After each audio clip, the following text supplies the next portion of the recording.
Well, I've had quite a few people ask me about how I was doing bonding. So I thought I'd go ahead and make a video just to kind of go over the gist and what's required and maybe who would or would not want to do this. For starters, what's required is you need a server or machine, something in a data center, or not necessarily a data center, but anywhere that has a connection, an internet connection that is faster than the combined total of the connections you wish to bond. In my case, I was bonding 235 megabit connections, so that means I needed something that was 70 down, 70 up, or better. I would say in general, if you're going over 70 megabits or so, you probably want to have a machine that's on gigabit, because just when it gets close to saturation, you'll have some latency and other stuff. So anyway, basically the distribution I'm using to do this is zeroshell. You can do this with any Linux system. You don't really need to use zeroshell, but zeroshell generally supports setting this up and like the setting up the VPN and all that with a GUI, which usually makes it a little easier for people. So I generally would suggest zeroshell to use to do this. It's zeroshell.net is the website, and here's a picture of the web interfaces. Now basically what you're doing with the bonding is you're routing internet traffic over VPN connections to a machine in a data center on a fast connection, a fat pipe. If you don't have access to a machine like that, then you can't do it, and generally most people won't. So I'd say there's probably not a whole lot of people that would actually do this, but I happen to get free colo, and we actually happen to use the zeroshell box for a couple other things at work, so it was pretty easy for me to do myself. Anyway, I guess I can get started here. Basically, I would suggest, it's not required, but having two IP addresses on the server that's at the data center. And this has kind of got a little bit of a complex setup here because it's doing more than just my bonding. But see, I've got multiple IP addresses on the machine. Basically, the reason why I would suggest doing multiple IP addresses is simply so you can set up static routes to ensure that when your VPN connections are connecting to the server, it will go through the correct connection. You can set up net balancing rules that should do the same thing, but I found static routes simply work better and is simpler. So most people that have machines in a data center are going to have a lot of IP addresses, at least 5, I'd say, for most people. So simply having an extra IP address shouldn't be a big deal. Anyway, basically the way you started out here is I'm hoping this will be relatively easy to see because it's got a 1080p camcorder here. What you want to do is, I guess first you want to set up your connections and everything in it. I think that's pretty straightforward, so I'm not going to go into too many details here. Here's my machine. It's got 4 NICs, so I've got my 2 FiOS connections here set to DHCP, my LAN interface, and I have an unused interface. I'm kind of running a custom install of zeroshell here simply because I wanted to use it for some other stuff, so it's like I'm actually accessing it on a subdirectory instead of the web server does more than just the admin interface for zeroshell. Let's see here. Once you get the connections set up, you'll probably want to set up the multi-WAN, which is basically set up the multiple gateways, which is pretty straightforward to do because you want to get them first just doing load balancing. I mean, it's just a matter of adding a new gateway, and with DHCP you just select the interface and you can call it whatever you want and you add it. So originally you'll only have 2, like I've got FiOS 1 and FiOS 2. That'll be what all you'll have in the beginning. You'll set up the other ones later. Next, what you want to do is set up the actual VPN connections, and you have to do it on both ends. So first, I'd say probably go on the server side here. Let me zoom in a bit here. So what you want is a LAN-to-LAN VPN connection, and you'll want to make a new VPN. And let me move this over here. Again, this is another reason why using a route is simple, but you don't really have to worry about the port too much. Generally use UDP. I'm on the server side, so I'm going to make it the role of server. The easiest way to do the authentication is the pre-shared key, in my opinion. Encryption, it adds latency. I generally don't need it, but you can definitely add it if you want. I'm going to generate a shared key here. So I'm going to copy and paste that, and copy it and then put it in the pre-shared key column here, and just call it, I'll do something simple here, just call it 50, virtual private network 50, and then I'm going to do a 51. So I'll go ahead and create that, and it'll start it up for me. And I want to create another one since I've got two connections that I'm bonding. And you don't have to, but I would suggest just using the same pre-shared key for all of them, because then it's usually a little easier to do. So again, UDP server. I think it'll automatically do one more port. The other one was port 1201, so now it's 1202, yep. And I'll make this 51. Oops.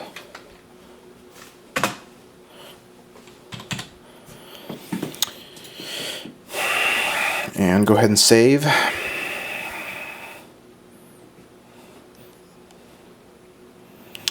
Okay, now on my machine that's at my house, I'm going to go ahead and do the same thing. I've already got VPN connections connected up here, but I'm going to go ahead and create some new ones. And actually, even before this, I guess I should have went into this, but if you go to the router and you can set up static routes here, you'll see I have a bunch of them set up for various things. The important ones for me I do by host. The very first two on this list, if you see, it's basically set up to go out of my two different interfaces, and it's these two IPs, this 138.91 and 92. So those are set up to go out of my multiple connections here. One IP goes through one connection, the other IP goes through the other connection. So you'll probably want to set that up first, and it's pretty simple to do. It's just a matter, you'd say host because it's a 32. I mean, you could also just put in 255, 255, 255, 255, and you'd want to put in one of the IP addresses and then choose interface if you're using DHCP. If you're using non-DHCP, you need to say gateway and put the gateway IP address. So I'd say like ETH1, say add, and then I do it again, do the other IP, and this time do ETH2 and add again, which I basically have already done. So that'll ensure that when connecting to the VPN, they are using different connections and they are using the correct connection I want them to use. I've had problems with some of the net balancer things. It likes to sometimes just randomly switch, and using a static route seemed to be the most reliable method. Anyway, come back to doing the VPN client here. So I will go ahead and put in one of those IP addresses. I guess I should also keep the other one here as well. And it was, as I can kind of see over here, port 1202 and 1201. So let's go ahead and say 1201. UDP. No encryption, client. You got to make sure these things all are the same as the server, and I'm actually going to need to get that pre-shared key because it's not in my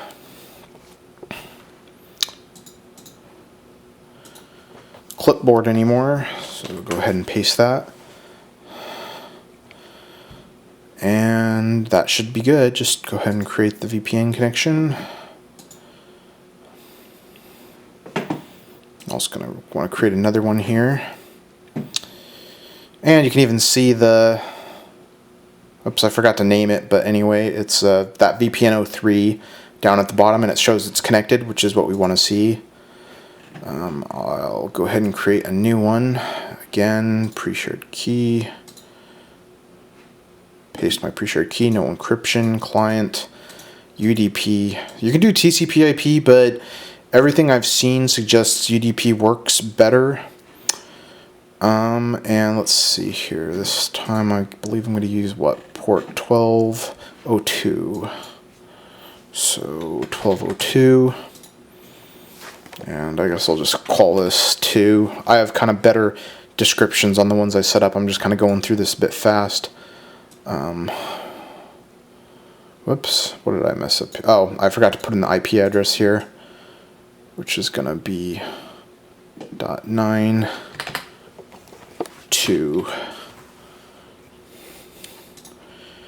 And save.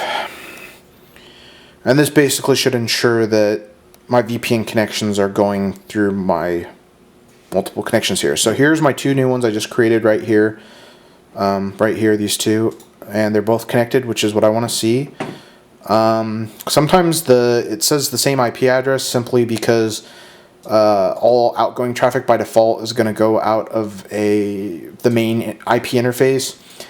If you specify the local IP address to use as one of these options and parameters on the server side, you can fix that. But I really, other than it saying the wrong IP, I don't think it's really causing any problems.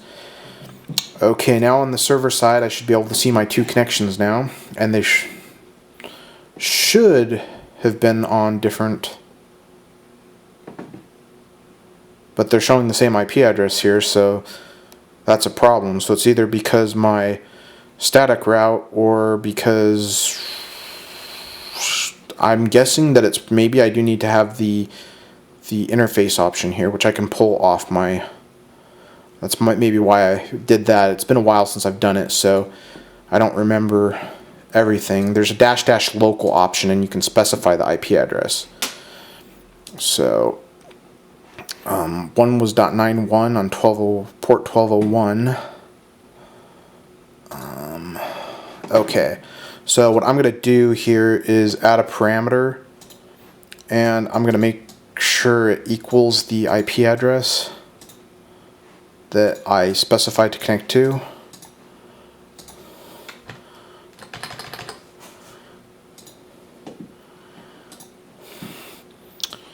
And I can go ahead and copy and paste that, save it.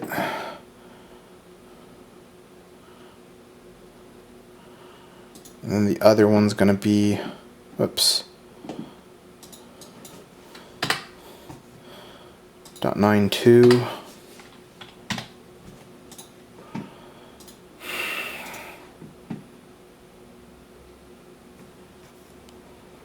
And this was on the server side. The only other thing is maybe I used the wrong IP addresses, because this box has about 5 IPs. It was 91 and .92, so let me verify my static routes are set up like that. Yeah, they are, so back to the VPN here. And they're now both showing connected. Okay, and now this time you'll notice that now they don't list the main IP. They both list 91 and .92, and they're both 90 before, which was the main IP of the server. And if I go on this side, now the other issue is fixed too. So I guess specifying the correct IP when you have sub IPs on the interface does need to get done, because otherwise that'll cause issues. So I remember doing that, but I couldn't remember exactly why. As you can see now, it's listing 2 different IPs for the VPN connections, which means it's correctly going through my 2 different connections, which is exactly what we want. Next thing is actually setting up the bonding.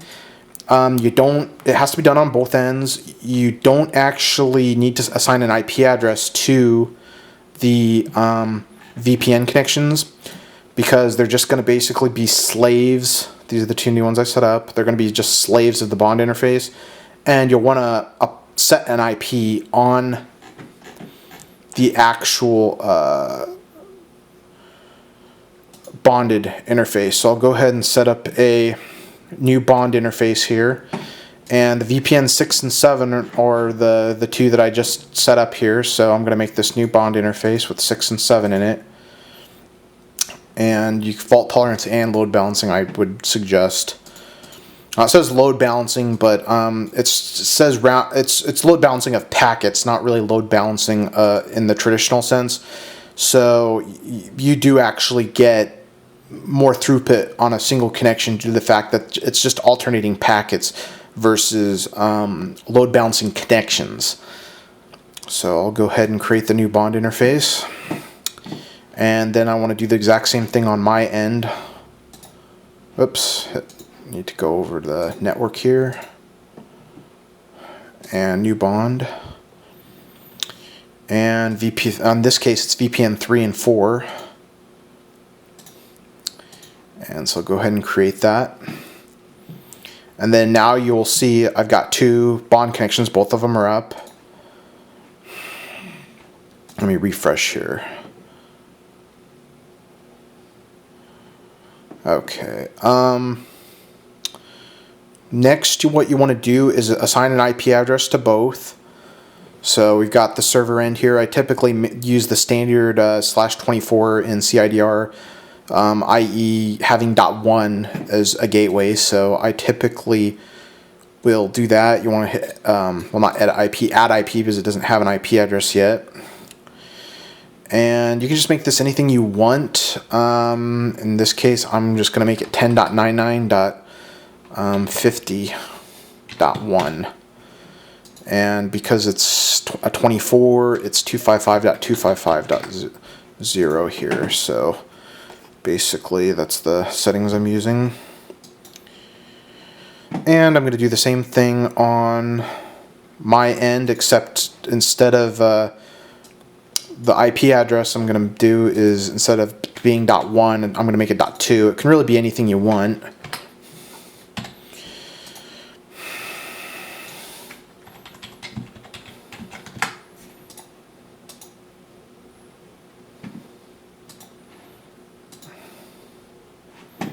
Make sure my VPN connections look good here. VPN 3 and 4. And, oops.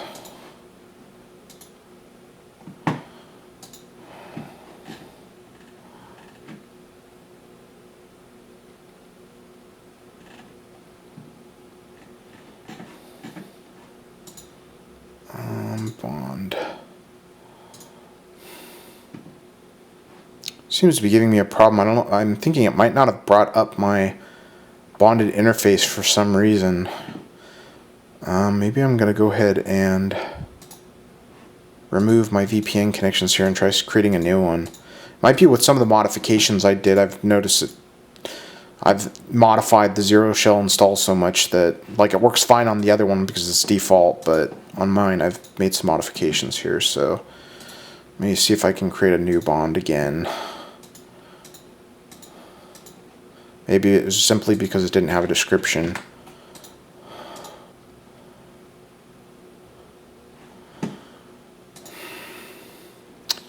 Yeah, unfortunately, what it's doing is it's having a problem with me creating the bond through the web interface. So I'm in here. I can check the actual machine here.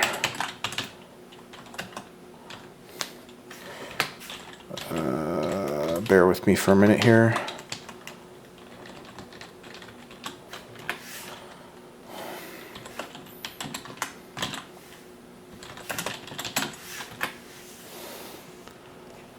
Yeah, it looks like what's happening here is it's just not creating.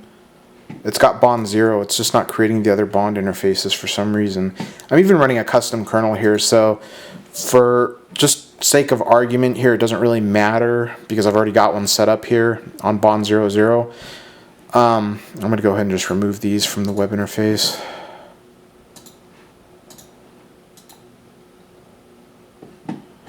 Okay. And I'll just go ahead and remove the other end too because I've already got one set up here. And in my case, I used 10.99.98.1 is on one side and 10.99.98.2 on the other side. Now, normally what you'd see is, link up like that, and it was like that on the other side, but for some reason it's giving me trouble on mine setting up a second bond. Once you get the bond connection up and you've got an IP assigned to both of them, what next thing you'll want to do is make sure you can ping it. So let's see if I can ping the other end. Since I'm pinging this from my machine, I want to make sure I can go ahead and ping basically the other machine through the bonded connection, and I can, so that looks good. Let me go ahead and zoom out a little here. Next thing you do is actually set up the bonded gateway as the IP as a gateway. So in my case, I didn't want everything going through the bonded VPN, and the main reason for this is that all the traffic that does that obviously has to go through the machine in the data center, and that uses bandwidth. And I do quite a few bandwidth intensive things, which I don't necessarily need the higher speed. So, I just call this description my bond, my bond gateway, whatever. Bond VPN is what I did before. I put the IP address. So basically, this is what I did. Just set it up just like this. And don't need to set the network interface because you're setting an IP. And I just added it as disabled because I want the gateway there, but I don't actually want it to be as traffic actively going through it. Unfortunately, ZeroShell doesn't have a mode to add a gateway and just not still be able to easily use it without having it in your load balancing pool. So if you have them all at the same weight, then 1/3 of your traffic's going to go through the bonded connection, which I didn't want. So I set it as disabled. And the main reason you add it in the first place is simply so you can still set up rules. Now on my balancing rules here, I've got quite a few. The big two ones I mainly use the bond for is basically, if you know IP tables at all, these are basically just having destination traffic that's going to destination port 80 and 443, i.e. HTTP and HTTPS. I have it going through the bonded connection. If I change one of these, I can show you what the rule looked like for HTTP. Basically, almost everything's left blank. From protocol all, you got to change it to TCP, otherwise you can't put a port. Destination port 80, and then target gateway, you just put your gateway. And it's pretty much as simple as that as far as creating rules. If you want, you can simply add it as a gateway and just put it as a really high weight, and everything will go through the bonded VPN. I just simply didn't want that behavior. Now, normally, the rules won't work if the gateway is not active, and you can get around that on ZeroShell via an IP route rule. Let's see here. I'm going to have to set my camera down here for a little bit here.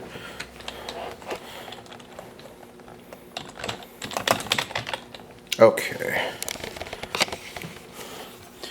Basically, if you see this IP rule show, you can see that I've got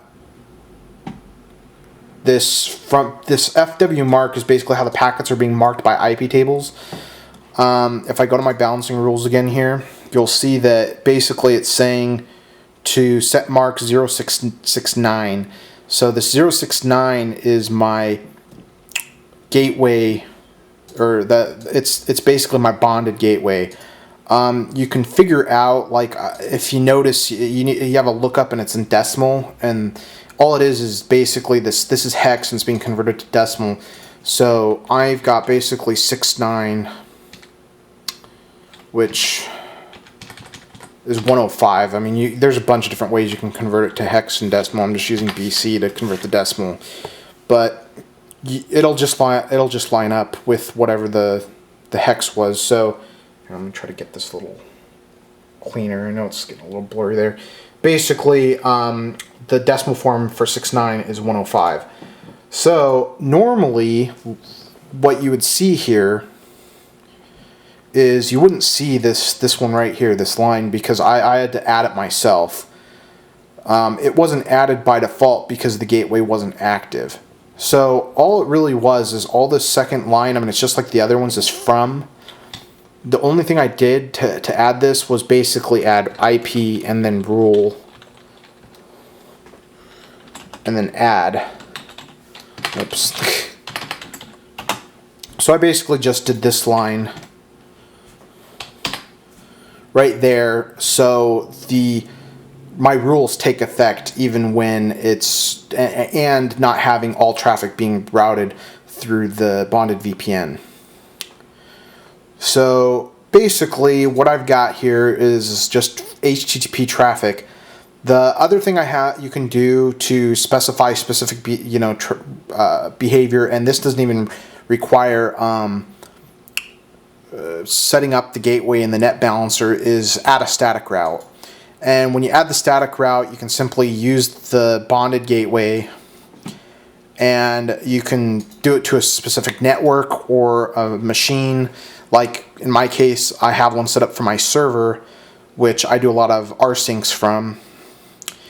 And I just put its IP address, I create a static route, and that way when I use rsync, it'll go over the bonded VPN connection, and it'll basically give me double the speed.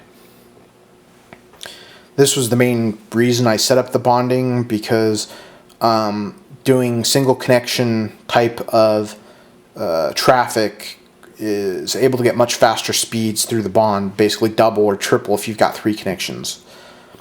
It generally works pretty well. There are some downsides to this.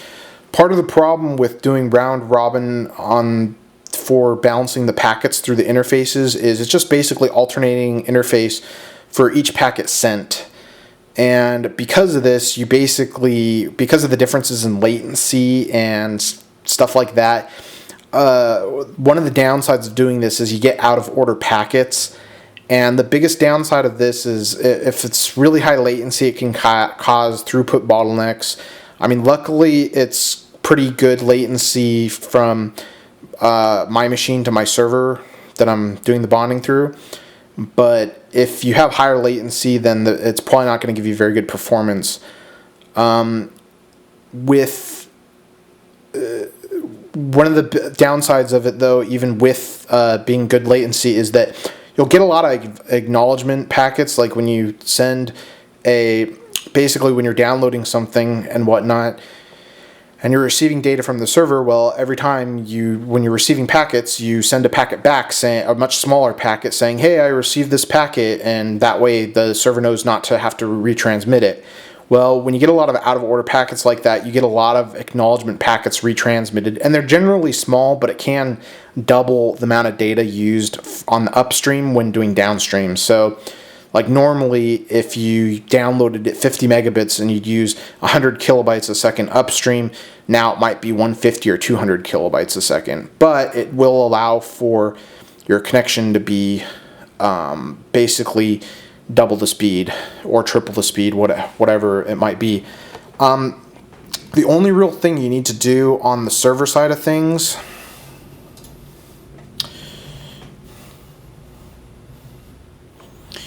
is set up in the NAT table here.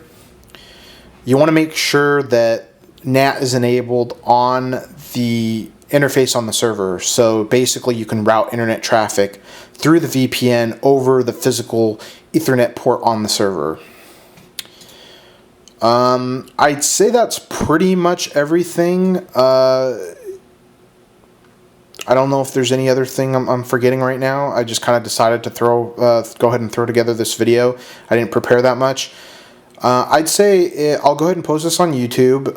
If anybody has any questions, you can basically send me a message through YouTube, and I'd be happy to answer any questions. If anyone's curious, you don't need that very powerful of a box.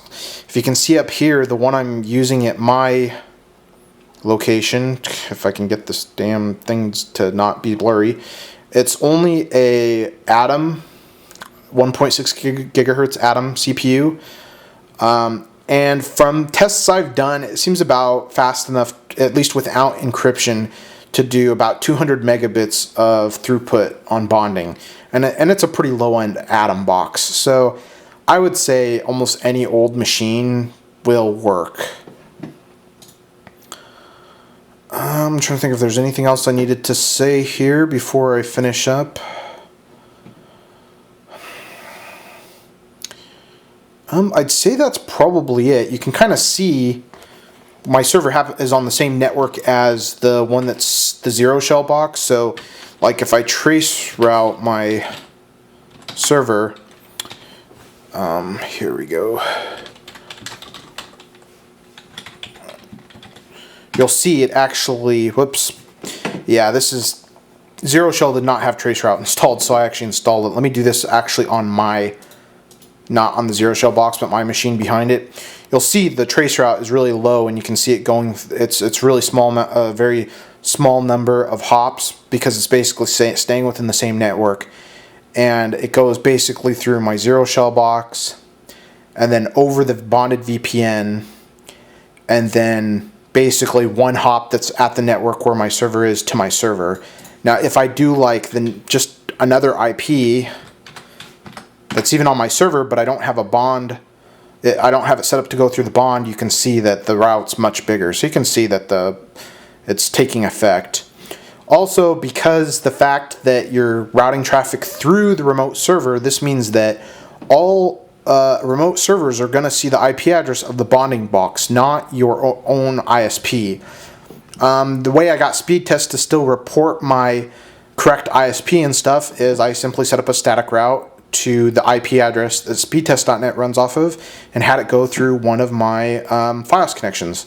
So that way it actually reports Verizon, even though it's kind of going through Verizon and then my server and then to speedtest.